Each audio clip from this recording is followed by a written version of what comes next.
The fiction writer Maxwell Conroe had to walk back home for 5 miles over a dirt track in pitch darkness. A fit person with good vision can walk the route in about an hour or two, but not until sunrise would Maxwell re-emerge from the mountains.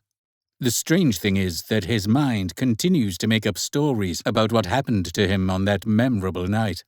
Let me read for you how the fiction writer Maxwell Conroe recollects the events in his story entitled The Apparition.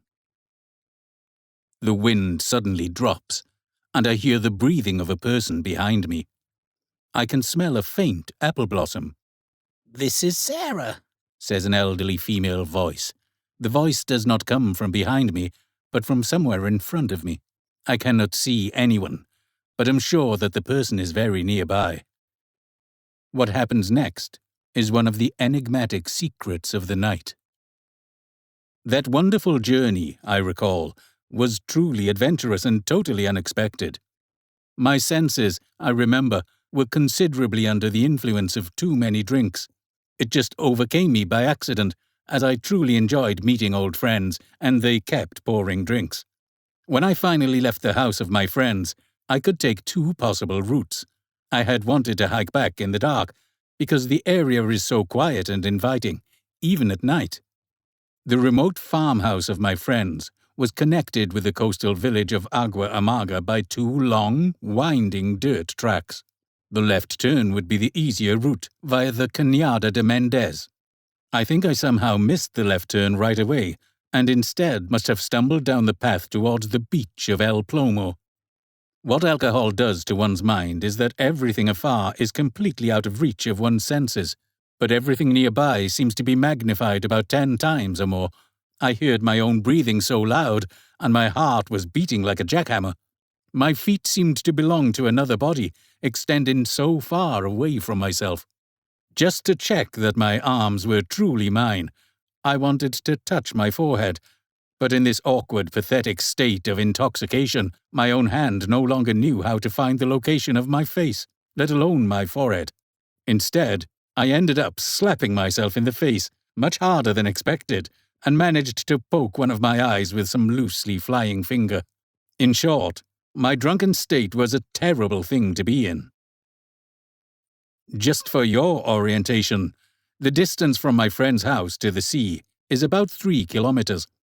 And from the beach of El Plomo, there is a treacherous path over the mountains to Agua Amarga of about another 5 kilometers.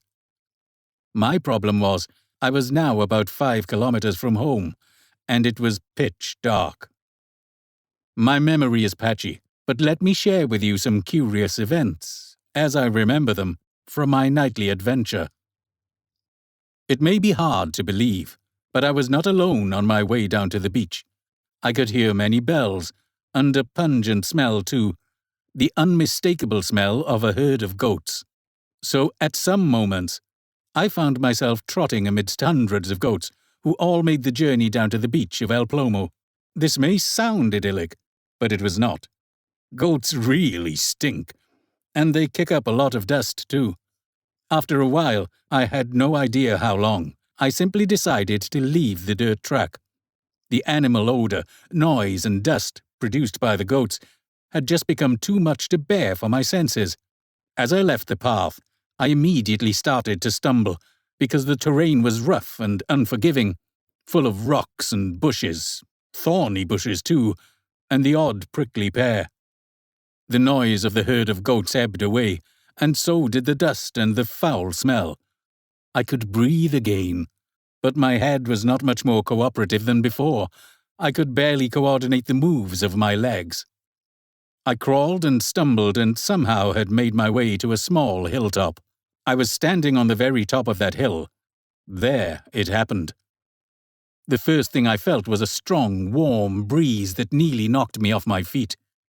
All around me started to glow a faint, friendly yellow light that seemed to come out of the ground.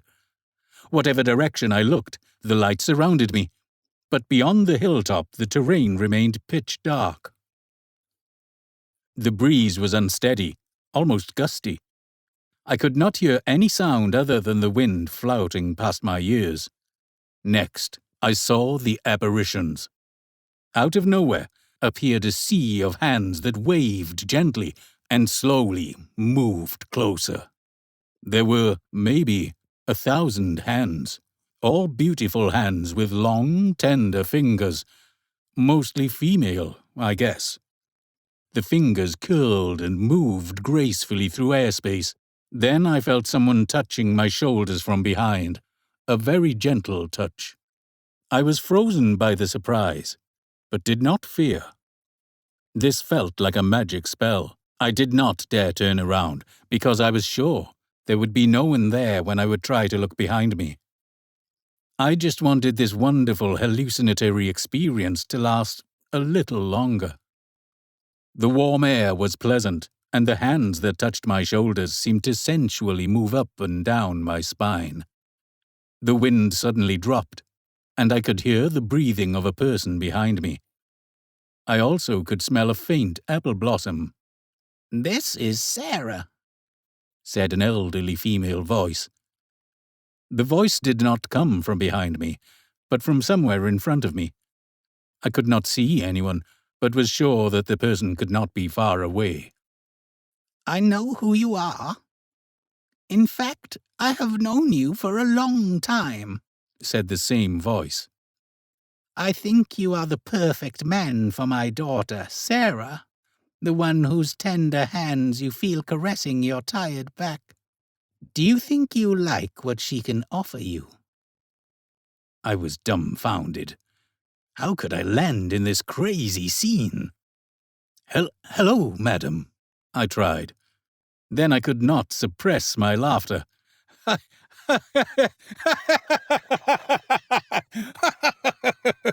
I had no control over my own mouth.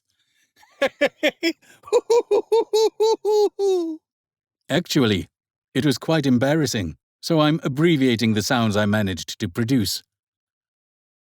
Meanwhile, the tender hands never left my body. They kept stroking my back in the most tender and sensual way. Was this erotic? I am not even sure if it was anything erotic. "My dear boy," the elderly woman's voice spoke, "you seem to be wasted. My daughter will take good care of you, I promise." What I remember next is that the hands unzipped my pants, and a wonderful head with hundreds of curls moved to my front and kissed my belly, then moved closer to my most sensitive body parts. I just let go. I must have collapsed from fatigue, my legs giving way, and I landed on the ground, which was no longer rocky, but covered by a carpet of lush green moss. The light around our hilltop was getting brighter and shone over us. What happened next was beyond description.